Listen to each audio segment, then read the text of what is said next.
Sally. And I'm Deanna, and we are with eXp Realty here in beautiful Bellingham, Washington, with your market report.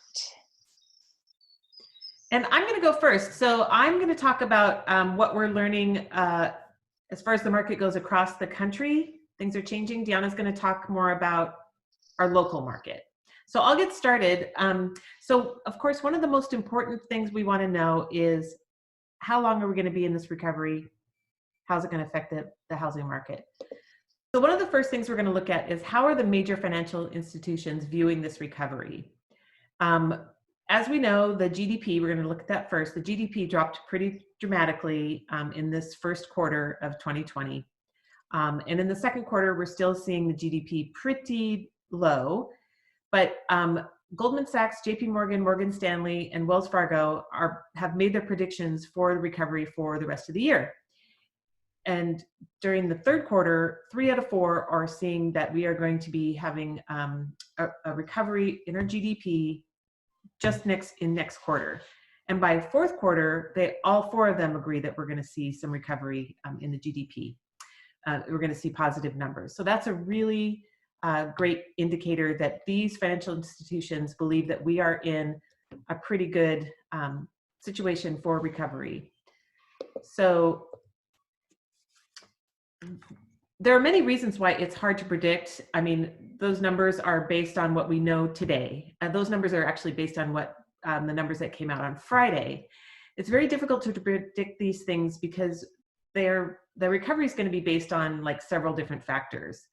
Business science, which looks at what's happened in history and how we've done historically with these kinds of situations. Health science, how we've recovered from different pandemics and that sort of thing, and how well they're doing with coming up with a vaccine and testing and all of those sorts of things are elements that they have to look at. People science or social sciences. So after businesses are operational, how long will it take for consumers to have confidence and feel comfortable spending money in this economy? So these are all things that these companies, these organizations have to look at to try to predict what's going to be happening. So what they've all agreed on is this is not going to be an L-shaped recovery.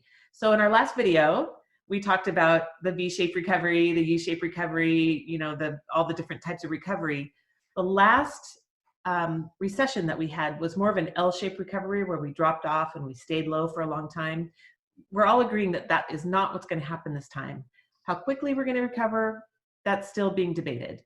But as far as the housing market, because that's our area, the chief economist at Freddie Mac, Sam Cater, says that although the uncertainty of the crisis means forecasts of economic activity are more unclear than usual, we expect that most of the economic damage from the virus will be contained to the first half of the year. So that is consistent with what we saw in the last slides with the other institutions. So going forward, we should see a recovery starting in the second half of 2020. Again, that's what Goldman Sachs, all those other guys agreed to. So we hope that's the case. Yes. Evidence is mounting that home buyers may be coming back to the market after demand plummeted in the past month due to the coronavirus. And Deanna's going to talk a little bit about that locally, how that's affected us locally. But we're seeing kind of the same thing all across the country.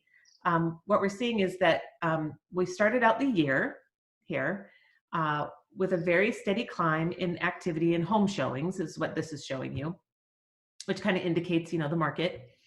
A nice steady climb. We were going to be having a really hot market. Everybody was very excited for all the activity we were getting ready for. And then suddenly this hit. And in a lot of places, we were deemed unessential. We could not show houses. We could not really do anything in a lot of places. So obviously, we dropped off precipitously for really, this red line is indicating like a month. And then it bottomed out. We all figured out how to do it. Your escrow companies, we talked about this a little bit before, how amazing it is that your lenders, your banks, escrow companies, everyone figured out really quickly how to keep business going as usual. And that's the same with your realtors. We have all figured out how to show houses safely and how to keep the market moving. So as you can see, in the last 4 weeks, it's just shot up again. So we're hoping that arrow keeps going this way as we continue to use our protocols and keep everybody safe and keep business rolling.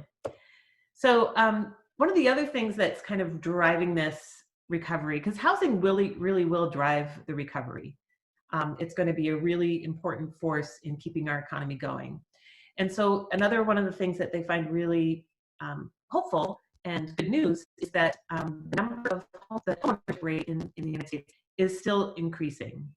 So we saw, this chart just shows in 1996, 65% of people, of the population owned a home.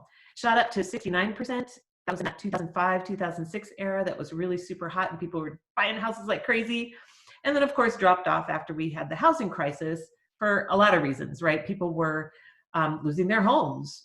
And we'll talk about that in a little bit, but there were foreclosures and short sales and consumer confidence dropped to an all-time low as far as for home ownership. So obviously, that dropped off, but that bottomed out a couple years ago, and now we're seeing a steady increase, and they're not seeing that number go down right now. So that's a really good sign as well. So that's some consumer confidence that's really important. Here's another thing that's driving home ownership, obviously, is the rent. So if you're a renter, how difficult it is, or if you're trying to find a place to rent, it's really expensive, and that's all across the country. Rents are rising. So that is going to be a real driver for first-time homeowners to want to get into the market, and we're really seeing that. So that's going to be another really good driving force to keeping our housing market strong. So more good news. Deanna, I'm full of good news. I hope you have some. You are. So I think this is very exciting. And I think we talked about this a little bit before, but the percentage of homeowner equity right now compared to that 2008 recession, when people just didn't have anything to buoy themselves with. They didn't have personal wealth because a lot of people were either underwater on their mortgage, which means they owed more on their home than their home was actually worth, or they had very little equity. And right now, 42% of homeowners own their homes outright. That's huge. Wow. Yeah, that's huge. And you can see these other numbers are quite large as well. Mm-hmm. And really what it represents is 58.7% of all homeowners in America have at least 60% equity in their homes. And the average equity of a mortgaged home is $177,000. That's amazing. It's amazing. So it's really, really good, positive thing to focus on. It's also a really important thing for people who want to get into home ownership to know that this is why people own homes. It's really important for your personal wealth, for your stability of your family's wealth. And I'd love to actually do a whole video on that at some point. But right now we want to talk about what's going to happen. So, but that's all really good news that we have a strong housing market. We have a lot of equity built up in people's homes, and that's going to be a really good thing. So what about job losses, right? So one of the things we're going to talk about a little bit more, we were hoping to talk about the unemployment rate, what they think is going to happen. We've got some information about that, but every time we kind of get close to bringing that information to you, it changes, or there's like, oh, wait, there's more data that we need to figure out. So next time we'll talk a little bit more about the unemployment rate and its effects. But right now what I wanted to show you was just tying this all together. We don't have a lot of unemployment information right now that we'd like to bring you, but here are some projections from Goldman Sachs, JP Morgan are the orange and red lines, and then comparing that to the Great Recession of 2006 and the Great Depression, the unemployment rate recovery. So as you can see, JP Morgan projects that we will be back to pre-crisis levels in about a year. Goldman Sachs is just a little bit less optimistic. They think it's probably going to take a couple years. But when you compare that to the 2008, where it took us 9 years to get back to pre-crisis levels. Yeah. So really, this is what we're talking about when we talk about the V-shaped recovery. And so as far as housing goes, again, housing supplies remains historically low, and that means house prices will probably continue to grow at a slower rate, but it's not going to be negative. So we're not going to see a reduction in home prices. And again, I'm talking about across North America, right? And so just to give you a little bit of a picture of this, how the supply and demand is playing out, in February, as you can see, February 2020, seller traffic was dismal, very weak in most states, at least stable in a third of the states, and only a couple of them had strong. And what that means is there weren't enough homes on the market to supply the demand. So down below that, in February 2020, that's the buyer traffic. That means there were a lot of buyers ready to buy, pre-approvals in hand, or whatever they had, and there just weren't enough homes for them to buy. So that's why we thought we were going to be going into a really strong seller's market. And then March hit, and then seller traffic, already weak, dropped off horribly. So you can see all the gray. I think I need to move this around a little bit. Oh, sorry. There we go. All the gray, that means that people pulled their houses off the market, or they delayed putting their homes on the market because of the COVID-19 crisis. And so, there was just nothing to buy. And then in March 2020, the buyer traffic dropped off a little bit, but not that much. I mean, it was still stable in a third of the states, and very strong in the rest of the states. So again, like we've been talking about, the buyer traffic is always there. The buyers are there. We just need the sellers to drive this market forward. So that's all I have. Deanna, how is it looking here in Whatcom County, Bellingham? Yeah, so looking at those maps that you just showed, which are great, you can see that Washington. Do you want me to pull it up again? Sure. That okay. Washington is one of the states that's, of the many, that's lacking in listings. So we're gray up there in the corner. So we're lacking in seller traffic, meaning listings. And we are in the dark blue for buyers traffic, which means there's lots of buyers out there. And then, as you can see from February, like Sally was saying, from February to March, some of those states like California, buyer traffic went down, but Washington remained strong. So that's what I'm going to then divert into is MLS, then narrow it down to Whatcom County, and a little bit about Bellingham in specific, because that's where we are. That's kind of where we work the most, but we also work a little bit of Skagit, a little bit of, and then Whatcom County. So, so year over year, the Northwest MLS represents 23 counties in Western Washington. And so year over year, the Northwest MLS showed drops in new listings, pending and closed sales. So that's for the month of April 2020 versus 2019. So they're overall 6.4%. Prices increased 6.4%. So all of those went down. Yeah, prices increased. So which is good for sellers, not so good for buyers that are needing to come in, right? However, Sally touched a little bit on lending, and so interest rates also went down, which is really helping that buyer traffic stay out there. So even though we're having not as many listings, we're still seeing the buyer traffic, and that's helping a lot by maintaining that lower interest rate for buyers.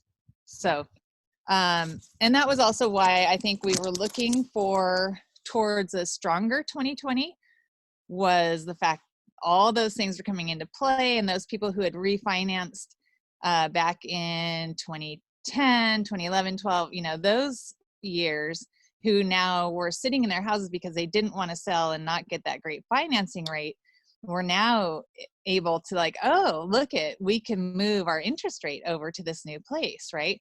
So it was picking up. Everybody's like, oh, now's the time. And then this happened, and we all know what happened there. So so now let's focus a little bit more on, actually, I'm going to still talk about Northwest MLS for a second. So April's market slowed, but it didn't stop. And Northwest MLS overall inventory fell nearly 21%. So that's pretty high. That's from a year ago. And of the 23 counties in the report, only 4 showed year over year increases. And that was Jefferson County at a 0.9% increase, Douglas County at 13.8% increase, Lewis at 17.7%, and then Whatcom, where we are, at a 6%. So that's good. That's good for us. So now we'll focus on Whatcom and Bellingham.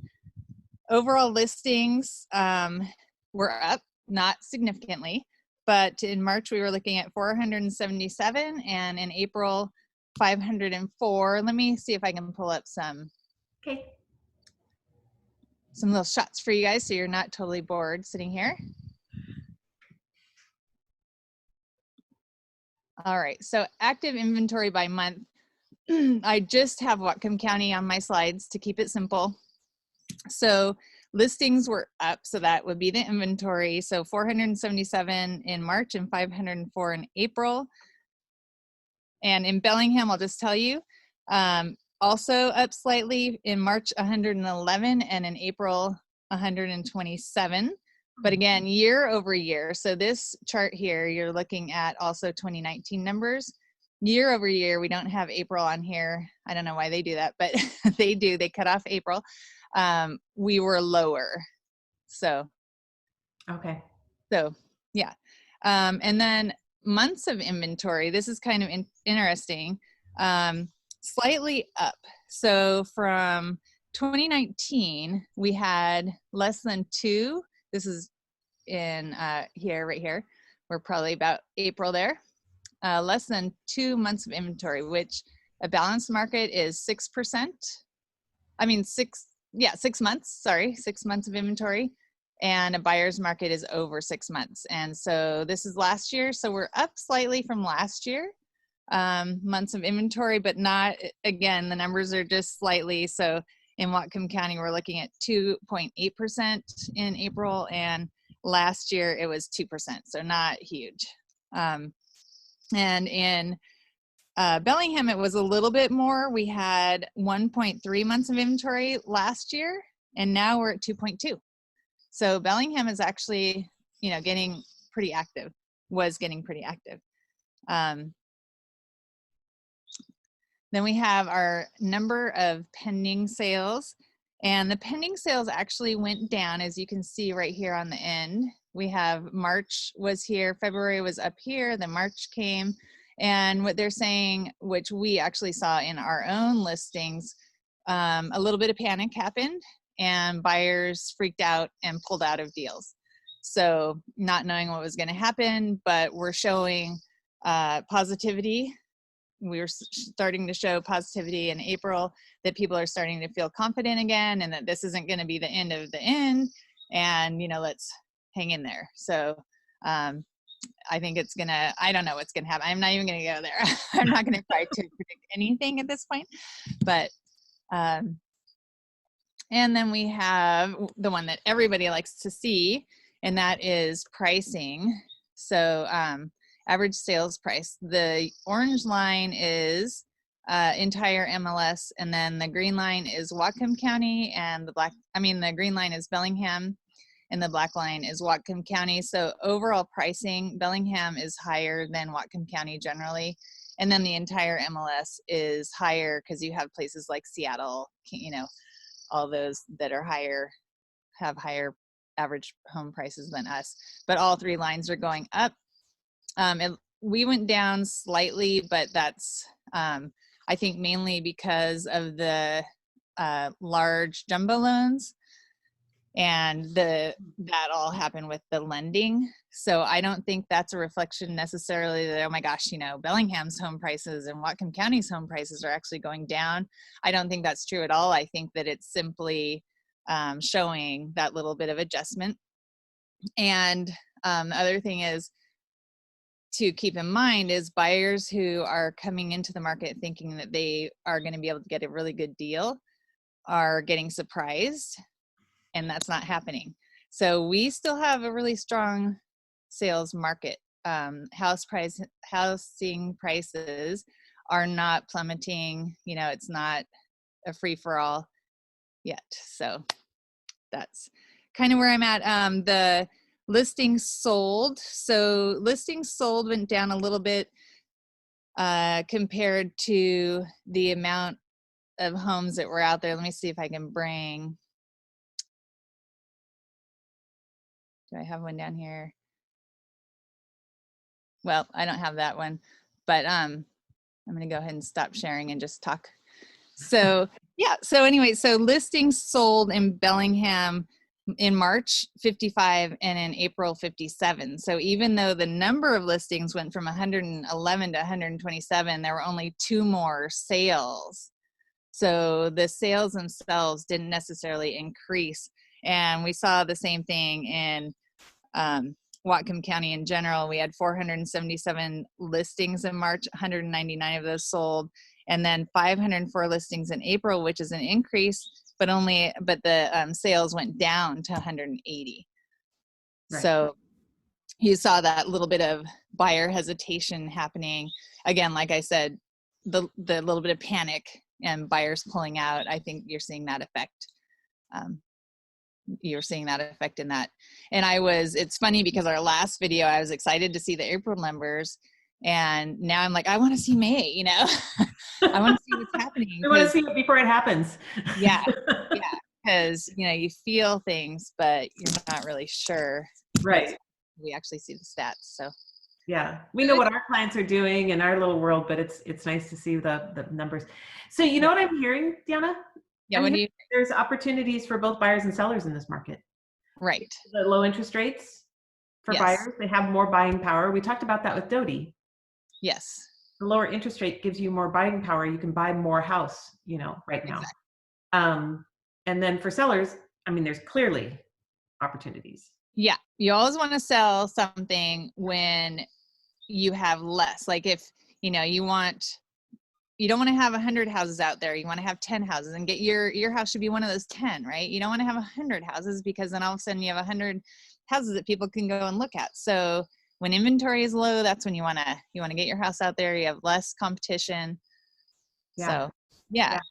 And if you're thinking of listing your house, you also have, like I was talking about earlier, you have that lower interest rate to take with you if you were, you know, one of those people that refinanced.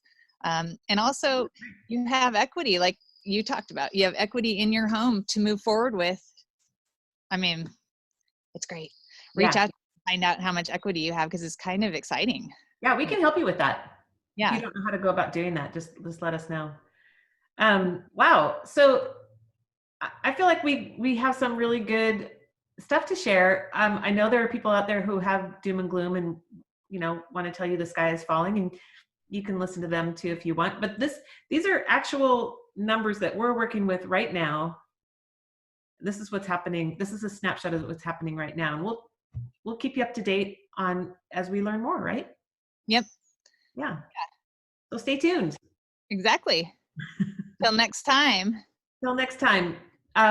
Please like this video, share it, feel free to share it. Your comments are welcome. If you have any questions that you want to share with people too, or you want us to look into, let us know.